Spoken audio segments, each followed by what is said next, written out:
Türkmen Xitay atşynaslyk medeniyeti çäresiniň we Xitay sergisine medeniyet, bilim we daşary işler ministrlikleriň Türkmenatlar döwlet birleşiginiň ABA-ny ifadyndaky Halkara Açyl Akademiýasynyň ýolbaşçylary, ýurdumyzyň köpçülikleriniň habar berişçileriniň wekilleri, ýokary okuw mekdepleriniň muallimleri we talipleri gatnaşdylar.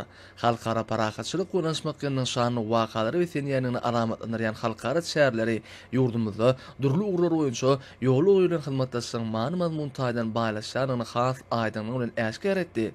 Çäre gatnaşanlar soňky ýyllarda ýurdumyzda gahrman hydamyzyň başlangyjy bilen giň möçörli özörtmeleriň arkadaly gahrman serdarymyzyň ýollaşygyny ýokary derejede amala aşyrylmagy netijesinde halkara gatnaşyklaryň ötüşiniň hil taýan derejesinde çykýanyny nykdylar.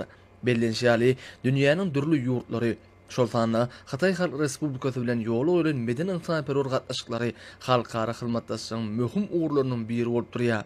Şol wagtyň özünde bu gedekki çäräniň giň ugurlary ölçüne almagy iki dostlukly ýurduň arasyndaky ýoly boýlan hyzmatdaşlygyň taryhy ähmiýeti bolan wakalary we senýanynyň aýdyn tutnamasyny öwrüli. Biletli gurulan çäre gatnaşanlar bu ugurda toplanan tejribäni baýlaşdyrmak we hyzmatdaşlygy işleňişdirmek ugruna döwlet derejesinde döredilýän mümkinçilikler üçin gahrman arka damyda hende hormatly prezidentimiz arkadaly gahrman serdarymyza alkyş sözlerini aýtdylar. Şeýle hem olar hyzmatdaşlygy ähli ugurlar boýunça ösdürme ugruna ähli tagalaryň gaýgyrmajyklyklaryny ynandyrdylar.